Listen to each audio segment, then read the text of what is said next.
Stage پر رونق افروز علماء ذویل احترام، ائمہ اعظام، عرش مقام سادات کرام، پیارے بچوں، نوجوان ساتھیوں، بزرگوں، پردہ نشین ماں اور بہنوں، السلام علیکم ورحمۃ اللہ تعالی وبرکاتہ۔ الحمد للہ رب العالمین والعاقبۃ للمتقین والصلاة والسلام علی سید الانبیاء والمرسلین، اما بعد فاعوذ باللہ من الشیطان الرجیم، بسم اللہ الرحمن الرحیم۔ تأمرون بالمعروف وتنہون عن المنکر، آمنت باللہ، صدق اللہ المولانا العظیم۔ میرے پیارے آقا صلی اللہ تعالیٰ علیہ وسلم کے پیارے دیوانوں، قرآن مقدس کی آیت کریمہ کے ایک چھوٹے سے حصے کی تلاوت کرنے کا میں نے شرف حاصل کیا۔ اس کے متعلق کچھ باتیں آپ تک پہنچاؤں اس سے پہلے ضروری اور لازم میں سمجھتا ہوں کہ حضور ارواح و نافدہ و رحمت عالم، نور مجسم، فخر آدم و بنی آدم، حضور رحمت للعالمین، خاتم النبیین، شفیع المذنبین، آقا کریم رؤوف الرحیم صلی اللہ تعالی علیہ وسلم کی بارگاہ اقدس میں جس طریقے سے آپ حضرات کو ہدیہ درود و سلام پڑھا ہوں، میرے ساتھ مل کر پڑھیں۔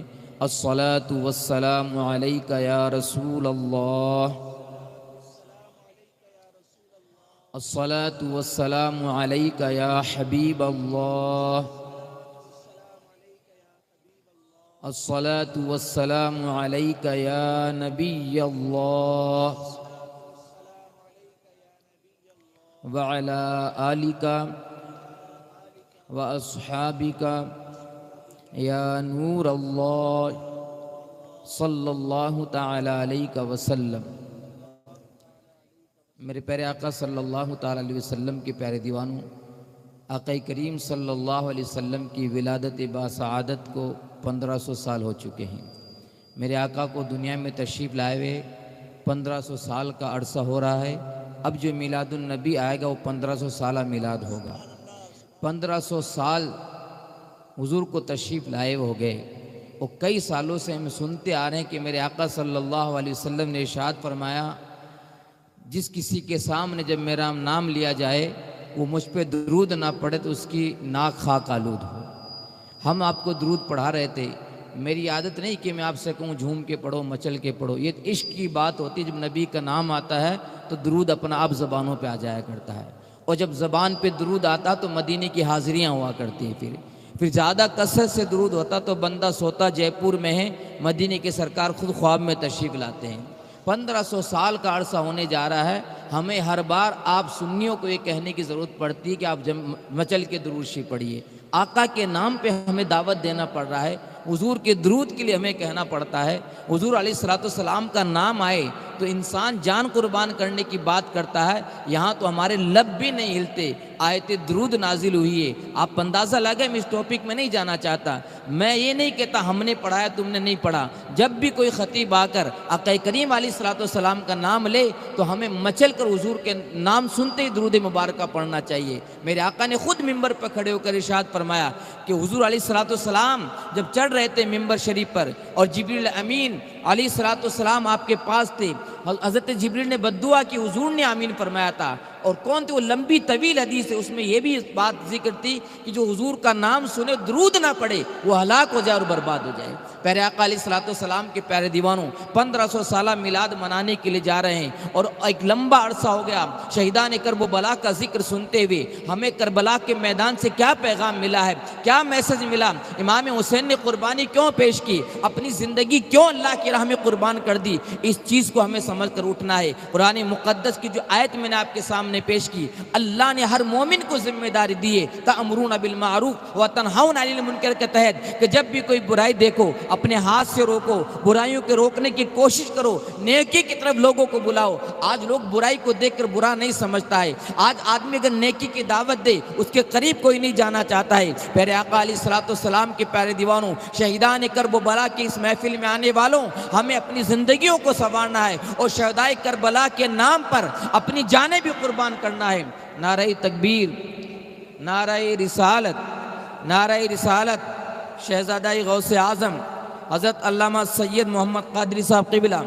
نعرہ تکبیر، نعرہ رسالت، نعرہ رسالت، نعرہ حیدری، نعرہ حیدری، نعرہ تکبیر، نعرہ رسالت۔ حضور حضرت علامہ سید محمد قادری صاحب قبلہ تشریف لا چکے ہیں۔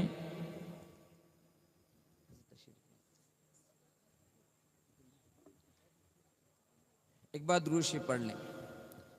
تو قرآن مقدس نے ہم سب کو یہ پیغام دیا ہے، جب برائی دیکھے تو اس کو روکنے کی کوشش کریں۔ آپ دیکھیں امام حسین رضی اللہ تعالیٰ عنہ نے یزید پلید کو برائی میں ملوث پایا، اپنا ہاتھ نہیں دیا، سر دینا گوارا فرما لیا۔ پیارے آقا علیہ الصلوۃ والسلام کے پیارے دیوانوں، ہمارے یہاں پر جب بچے بیمار ہوتے ہیں ہم جھڑولے باندھتے ہیں، ان کے بال نہیں اتارتے ہیں، ہم کھاٹو جائیں گے اور بال اتاریں گے وہاں جا کر کے، اس قسم کی منتیں مانتے ہیں۔ آؤ خاتون جنت رضی اللہ تعالیٰ عنہ کے گھر چلتے ہیں، ان کے گھر کا جائزہ لیں۔ حسنین کریمین جب بیمار پڑے تو وہاں کیسی منتیں مانی جاتی ہے۔ خاتون جنت کے گھرانوں سے گھر سے ہمیں پیغام ملتا ہے۔ جب شہزادے بیمار ہوئے حضرت خاتون جنت نے کیا منت مانی؟ روزہ رکھنے کی منت مانی تھی۔ جب آپ نے روزہ رکھا، حسنین کریم نے بھی روزہ رکھا، اور آپ جانتے ہیں وہ افطار کا جب وقت آیا ساری روٹیاں اٹھا کر مانگنے والے کو، اسیر کو، یتیم کو دے دی، اور خود پانی پی کر کے آپ نے روزہ افطار کر لیا۔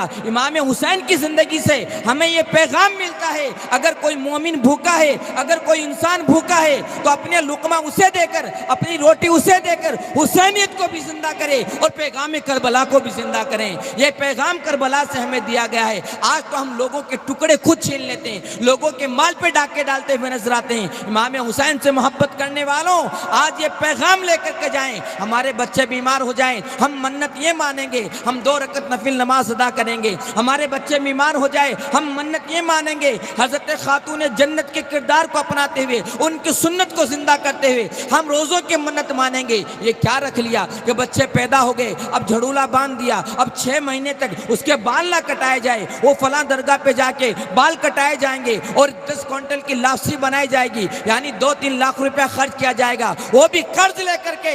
آپ دیکھیں مذہب اسلام کتنا پیارا مذہب ہے، یہاں پر تو شادی کے لیے قرض لینے سے بھی امام اس کو محبت نے منع فرمایا ہے۔ ہم فالتو رسموں کے لیے قرض لے کر کے ہم اپنی زندگیاں برباد کرتے ہوئے نظر آتے ہیں۔ اگر آپ کو کرنا ہے تو حسنین کریمین کی زندگی کو پڑھیں۔ آپ جب دنیا میں تشریف لائے تو حسنین کریمین کے نانا جان کوئی جھڑولے نہیں اتارے تھے، بلکہ ان کے نام سے عقیقہ کر کے اللہ کو راضی کرتے ہوئے نظر آ رہے تھے۔ ہمارے گھر میں بچے پیدا ہو تو ہمیں ان کے نام سے عقیقہ کرنا چاہیے، اور بال اتار کر کے اس کے وزن کے مقدار میں چاندی خیرات کر دینا چاہیے۔ یہ پیغام ہمیں خاتون جنت کے گھر سے ملتا ہے، لیکن ہم تو پتہ نہیں کون سا اسلام لے کے چل رہے ہیں، طبیعت والا اسلام لے کے چل رہے ہیں۔ اے شہیدان کرب و بلا کی اس ذکر کی محفل میں آنے والوں، آج 2 غوث اعظم کی نسلیں یہاں پر موجود ہے، اہل بیت اطہار کے گھرانے والے یہاں سے موجود ہے۔